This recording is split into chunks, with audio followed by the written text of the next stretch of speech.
warahmatullahi wabarakatuh. Saudaraku, muslimin dan muslimat dimanapun berada, bismillah walhamdulillah, la haula wa la quwwata illa billah, asyhadu an la ilaha illallah, wahdahu la syarikalah, asyhadu anna Muhammadan abduhu wa rasuluhu, la nabi wa rasula ba'dah. Hadirin saudaraku, muslimin dan muslimat dimanapun berada, kembali kita akan ngaji tentang kitab haji, yakni tentang tayamum. Tayamum ini pada prinsipnya adalah li'ibah hadis sholat, untuk diperkenankannya sholat apabila kita tidak mendapati air. Fa'ilam tajidu ma'an fatayammamu sha'idan thayyiban.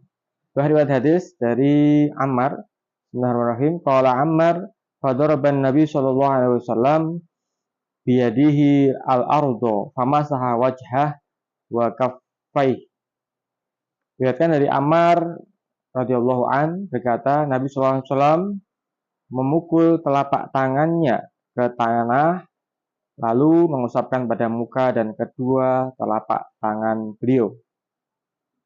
Apa yang bisa kita petik dari hadis ini? Yang pertama, tayamum sebagai pengganti wudhu. Wudhu ini pada prinsipnya hukum awalnya adalah sunnah, tapi wudhu untuk sholat ini menjadi wajib.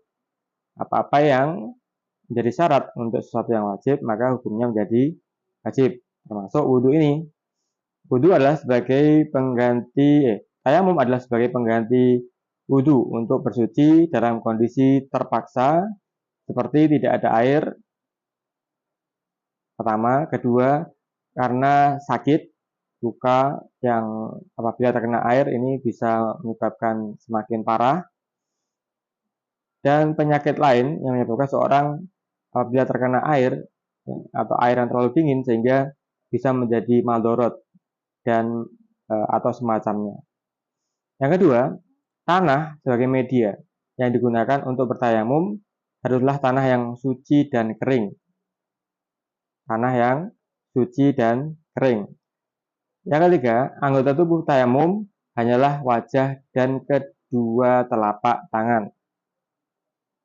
Yang ketiga, yang keempat, kelebihan dan keutamaan tayamum adalah kemudahan dari Allah Subhanahu wa taala bagi umat Nabi Muhammad sallallahu alaihi wasallam.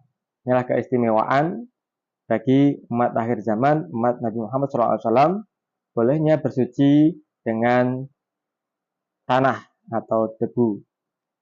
Yang kelima, prasyarat untuk tidak menjumpai air ketika sudah masuk waktu sholat untuk berwudu saat perjalanan panjang, sehingga diperbolehkan tayamum sangat dekat dengan keadaan perjalanan panjang para jamaah haji yang dalam hal ini menggunakan pesawat.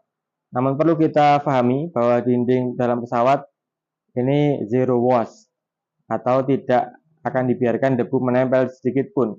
Maka media tayamum boleh dikatakan tidak ada di dalam pesawat. Ya, bolehnya kemudian nanti membawa debu di sapu tangan atau di media lain, sehingga ketika hendak melaksanakan sholat li hurmatil waqt, ini pun kita tidak kesulitan untuk mencari media debu di dalam di tengah perjalanan jauh di pesawat. Yang keenam, debu yang mudah didapat di daratan tidak semudah itu mendapatkannya di dinding pesawat atau di sarana transportasi mewah bagi jamaah haji zaman sekarang. Yang ketujuh, bagian inilah menjadikan perlunya ilmu di dalam melakukan perjalanan ibadah haji ataupun perjalanan yang lainnya.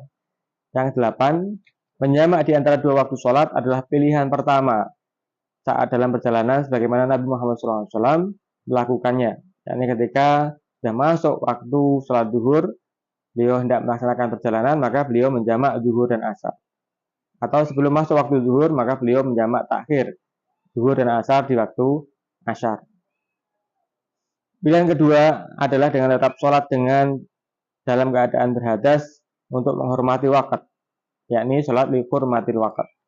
Kemudian mengkodoknya setiba di tempat tujuan bagi para jamaah haji dan kita yang melakukan perjalanan amat jauh. Yang kesembilan, mudah dan sah setelah kita tahu hukum dan tata cara menegakkan sholat. Jadi sholat itu penting. Hafidhu an sholati ala sholawatil wusta. Kita dianjurkan untuk menjaga sholat atau waktu-waktu sholat kita. Tiga waktu sholat kita utamanya waktu sholat subuh, kemudian zuhur, asar dengan jamak, maghrib, isya dengan jamak.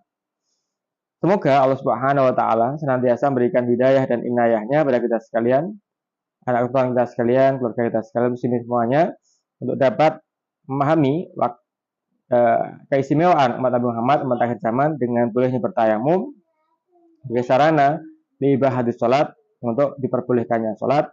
Dan juga tayamum ini dalam ilmu pengetahuan modern, kelistrikan, maksudnya tubuh manusia itu ketika posisi lelah, capek, kemudian banyak melakukan aktivitas sebelumnya, maka perlu dinetralkan. Nah, netralkannya dengan air, ini utamanya berwudu. Tapi seandainya tidak dapat kita netralkan dengan air, maka dengan hatayamamu dan thayyiban, dengan debu ini bisa ngeground, menetralkan efek-efek negatif kita, sehingga kita bisa menjadi cerah kembali, bisa tetap glowing kembali atas petunjuk, yakni tayamum sebagai pengganti wudhu. Terima kasih. Assalamualaikum warahmatullahi wabarakatuh.